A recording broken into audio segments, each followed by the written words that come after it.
comic who wants to take your comedy to the next level? Sometimes you need a little help, and that's where the Clean Comedy Challenge comes into play. This is Leslie Norris Townsend, and I'm the creator and producer of this challenging event. This year we have 3 different locations, each with a cash prize. 2 of the 3 are full-blown 3-day events with seminars, critiques, and performances in a real comedy club. Past attendees include Johnny W., Charlene May, Andy Madango, Marty Simpson, and Mike Paramar, all who are now full-time comedians. So, if you're ready to take advice from the pros and perform in a real comedy club, go to cleancomedychallenge.com. It's not where you start, it's where you finish. And don't forget to mention Rick Roberts' School of Laughs so I know where you came from. Welcome to the School of Laughs podcast, brought to you by schooloflaughs.com. Whether you're an aspiring comedian, a part-time pro, or a speaker who wants to become funnier, this is the podcast for you. We'll break down tools, tips, and techniques to help you get bigger, better, and more bookable. And now, here's the show.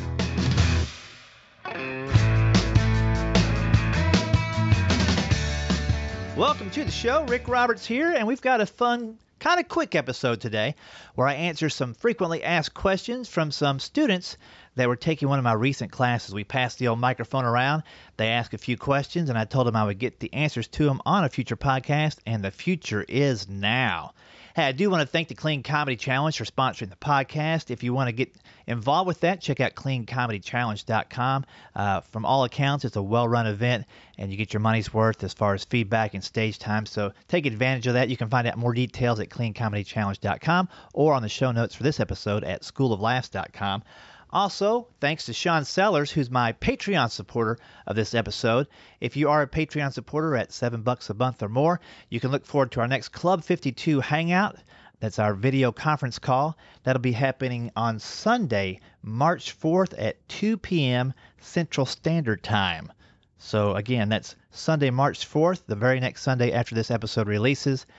March 4th at 2 p.m. Central Standard Time. You automatically get an invitation to that by email about 15 to 20 minutes before we kick it off. So if you have questions you want answered in that hangout, Club 52 folks, make sure you have them ready to go, or you can even send them to me ahead of time at schooloflaughs@gmail.com. Enough rambling now. I'll tell you about some local appearances here in Nashville, as well as appearances in Grand Rapids and Holly Springs, North Carolina at the end of this episode. And again, information on those appearances are in the show notes. Right now, let's get into the episode and answer some of these frequently asked questions.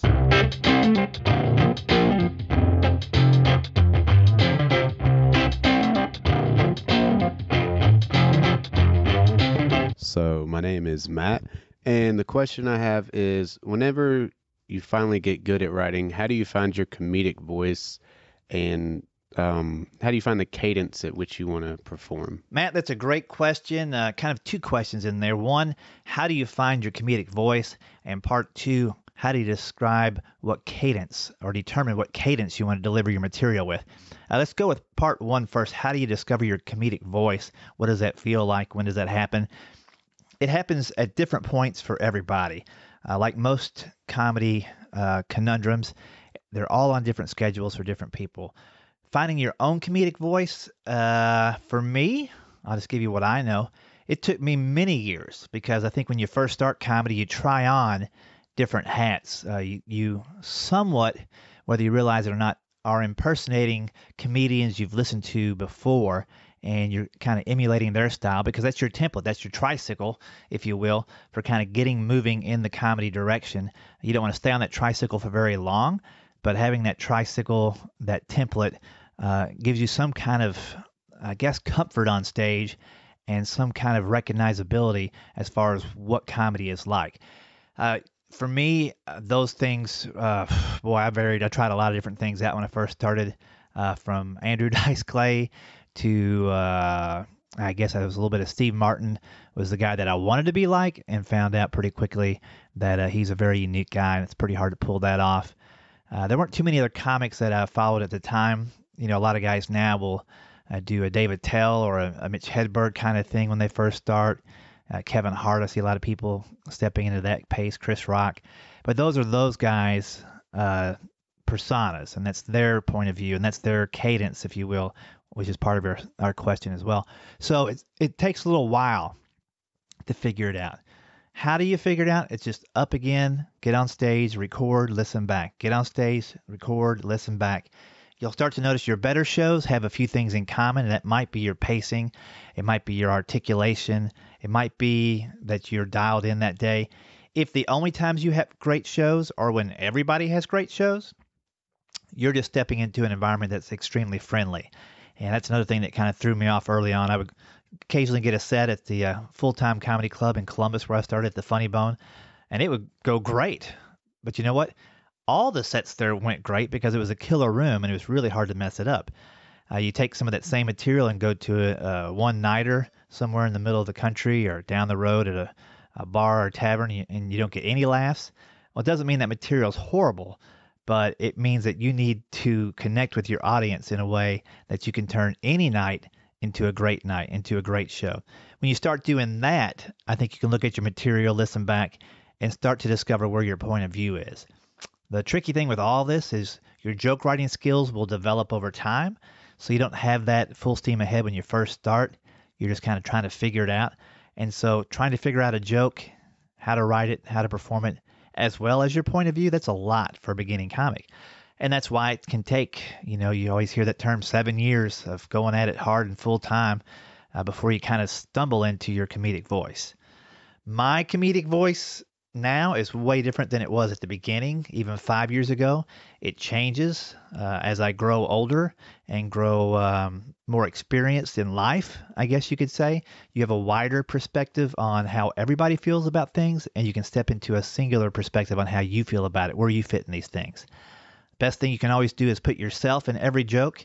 If I'm talking about Donald Trump and doing a material about him, I can do whatever I want, but if I don't put myself in the joke and dictate to the audience how this joke affects me, then I'm not in the joke, and my point of view really isn't in the joke either. So hopefully that's not too confusing. Your second part of the question was about cadence. That also will be determined over time and will change over time. I was lightning fast early on, which I thought was the goal, to get as many jokes into the show as possible. As I got further along, I realized it's not how many jokes I get into the show, it's how many jokes the audience gets in my show. So if I wasn't giving them time to process it and laugh and give me the full response that the joke dictated, I was cutting the audience short.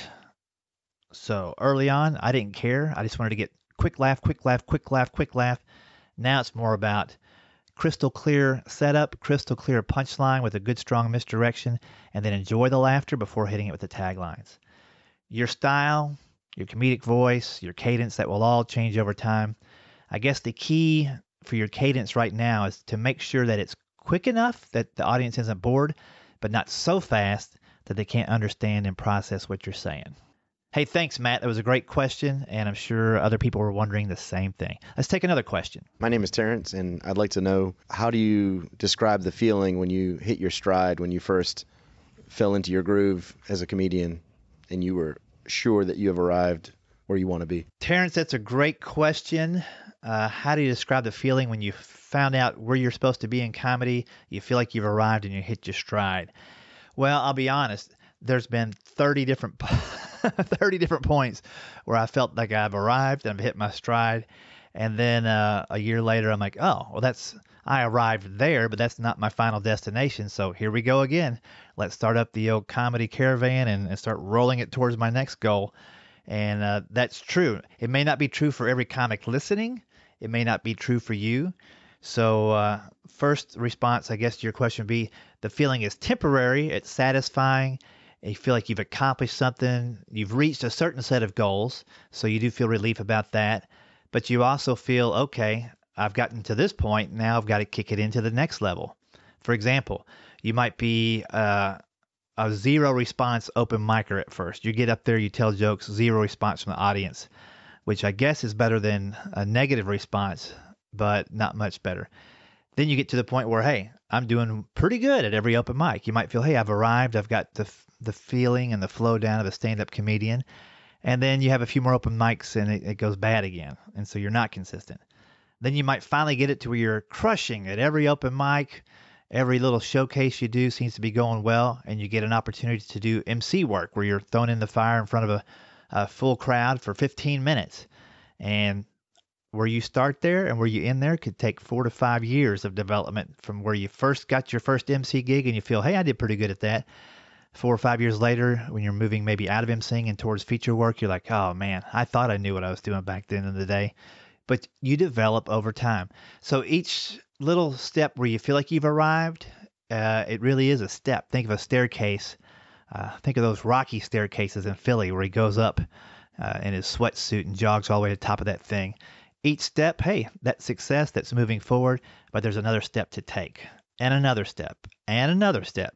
And the further you get up those staircases, the more work off stage is required to keep that momentum going, to satisfy your clients and to bring on new ones and get more bookings. So, hey, it feels great to do that, to make different strides, but it's also a temporary thing. So celebrate it, enjoy it, but realize there's more steps to take. All right, that was a great question, Terrence. Let's move ahead to another one. My name is Mike.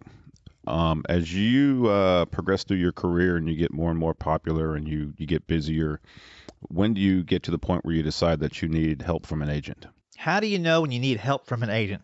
Great question.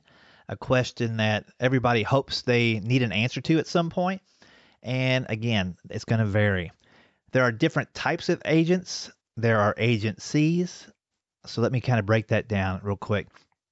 So agencies, there's booking agencies out there that book a comedy club room. They might book a full-time comedy club. They might book a series of one-nighters. And they are looking for comedians to place into those showrooms. So to get into those showrooms, you need those agencies to book you in there. May not be a specific agent at the agencies, although most of them do have a club booker, a corporate booker, those kinds of things. So you're going to want help from them. You want to connect with those folks. Ideally, you will find somebody that they're already booking, that you've worked with several times, that likes what you're doing, and you can ask that person to, contact the agency on your behalf, the booking agency, and see if they can get you in those rooms. Those comics that you've developed relationships also might just bring you on as their opening act, and kind of eliminate the middleman of the agency in a way, as far as taking that job away from them. Let me explain that a better way. So if you knew a comic that was working for a booking agency and you wanted to get into one of their rooms, you might ask that comic to put in a good word for you. And that comic may also just say, hey, and tell the booking agency, I would like Rick Roberts to open for me on the dates I worked with you guys. And if that's okay with the agency, they might say, hey, fine, go ahead. That's one less comic we got to find to put with you. That happens more often than you would think, but not all the time. I might like you to open for me, but the agency may not like your comedy or may not think you're a good fit or may have heard negative things about you and still not satisfy my request to have you work for me. So there are cases where you need an agent. You need an agent to get some deals, some comedy festivals, some TV work. So it'll be pretty apparent that you're really kicking it pretty hard in your comedy to not only yourself, but the booking agents that book that club, the club managers, club owners, and they'll start sharing your name because when they talk to each other, they're always asking, who have you seen on the come up that's doing really well that I should know about? They'll mention your name and maybe you'll get contacted by one of those agencies. In reality, you usually put forth the first effort to make that contact, especially with the booking agencies, to try to get that work, and then you try to do great shows to keep that work. A specific agent, if you're going to sign with an agent at one of the bigger agencies like CAA or one of those deals, William Morris, that agent will intervene on your behalf at the request of your manager usually to handle different deals and negotiate prices for you. So that's typically a long way down the road for most comics and not necessary for most comics. In fact, if the first thing you think when you pursue comedy is I need to get an agent and a manager and then get some stage time, all that's completely backwards. You need to get so much stage time, do so well, be so on the tips of everybody's tongues that they're talking about you that agents will start inquiring about you and trying to help you out. So there you go. Long answer to a short question. Again, it varies, but when you find your workload is booked heavy and you need some help getting to the next level, that's typically when you go search for an agent. All right, I think we have one more question from Terrence before we head out the door today. Let's see what Terrence has for us. Can you describe your very first heckling experience? My very first heckling experience was probably my very first time on stage. And how did I handle it? I didn't even know I was handling it because I didn't even know I was on stage. How about that for an answer? Yeah, my very first time, it's been well documented here on the podcast, but I went to a place to do comedy called The Lobby in Columbus, Ohio. And I didn't know I was going to do comedy. I actually went there to play guitar. I'd seen in the newspaper, the Columbus Dispatch, that there was an open stage night. And to me, that meant what it meant to me in college, that you bring a guitar or you read a poem or something, and you go up there like a talent show and do your thing. And so when I saw that, I grabbed my guitar, had a couple songs ready to go, went to the place to do comedy, but not really. I was going there to do music. And after I got done, they told me it was a comedy night, and I nearly fainted and passed out and threw up all at the same time. So when I was on stage doing my 7-minute set, I was doing songs, and I led off with Bridge Over Troubled Water from Simon and Garfunkel, because I'm not quite that old, but I'm not quite that young. And it was greeted by silence, which I guess was my first thing of heckling. They did not respond, so that was a cold shoulder. Again, I didn't know I was doing comedy, so I just took that as, hey, at least they're not booing, and I'll keep doing another song. Kicked it up a notch with Born to Be Wild, to which a couple people clapped at the end, and one guy yelled out something I can't even repeat on my own podcast. Basically, when's the comedy start? I'll just paraphrase that way. And I'm like, what? I didn't know it was supposed to be funny. And then I played a song I had written in college that was kind of funny, and a few people laughed, and I got off stage, and that's when the MC told me, hey, this is a comedy night, not just a guitar sing-along powwow. And so that was the first of many heckling experiences. Over the years, I just learned to deal with them kind of spot specific. If I could think of something in the moment to say back to that person based on what they said to me, that was always the best scenario. And then I also wrote a bunch of comeback lines to have in my back pocket in case I couldn't think of something at the time. You know, if they were, and there are different types of hecklers. We talk about it in my performance class and writing class, kind of in great detail. But you got to come at hecklers differently based on how they're coming at you and what their intent is. And the best way to avoid heckling, in short, is to know your material, be funny, be tight, don't ramble, get to the point, and get to the next point. If you do that, if you take control of the show, you have fewer people heckling you. There's always going to be some people that are trying to get the best of you no matter what. But if you're in control, know your material, have rehearsed it to the point where you can forget it, then when you get on stage, you're not rattled by the heckler, and you can kind of have at them, have some fun, shut them down, and then move on to your next joke. All right, I think that's going to do it for today. If you are interested in learning more about booking agencies, check out episode 78, Booking Agency Insights with Tim Grable. Tim runs the Grable Agency, the Grable Group right here in Nashville, Tennessee. Just worked a gig for him here about a week ago. He has good connections and really shared a lot of insight on that episode. So, Mike, I think it was that asked the question, if you want to learn more and get some in-depth information, check out episode 78, Booking Agency Insights. And before I let you go today, I do want to mention a few places where I'll be performing where you can come out and check out the show. It's public appearances, not usually my thing. I'm usually a private corporate kind of guy, but here are 3 shows you can come and check me out at. The first, March 2nd, that's a Friday. That's the day after release of this podcast. I'll be at the Holly Springs Cultural Center with Brian Bates.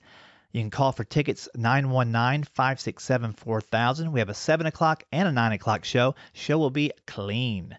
Laugh Fest, Grand Rapids. You can check this out, laughfestgr.org. Laugh Fest in Grand Rapids, March 17th, a 2 o'clock p.m. show. It's a Christian comedy show at the Fountain Street Church. That's going to be a great afternoon show. Tickets are moving pretty good for that, so if you want to get in on that, make sure you log on online to laughfestgr.org and pick up some tickets there. And Huckabee. I do the audience warm-up at Huckabee when I'm not on the road, and I happen to be home on March 23rd and 30th this month. You can catch me there. Tickets are easy and free to get. You just go to www.showclix.com /event/Huckabee. Pick up your free tickets. Come out and see me, see the show. They always have great guests, excellent music, and I have a lot of fun warming up on that show. You can get all that information at rickroberts.com under my, the latest news blog. That'll have links you can click to get tickets. Again, thanks to the Clean Comedy Challenge and Sean Sellers for sponsoring the episode. And thanks to all my students for those great questions. Hope you guys picked up a couple of tidbits you can use. And I'll talk to you again soon. Don't forget Club 52 Hangout, March 4th, 2 p.m. Central Time. I'll talk to you guys then. Bye-bye. Thanks for listening to the School of Laughs podcast. If you'd like to hear more School of Laughs podcasts, you can find them on iTunes and Stitcher.com. And don't forget to subscribe and leave a review. For information on upcoming live and online classes, visit schooloflaughs.com. Until next time, stay tuned, stay focused, and stay funny.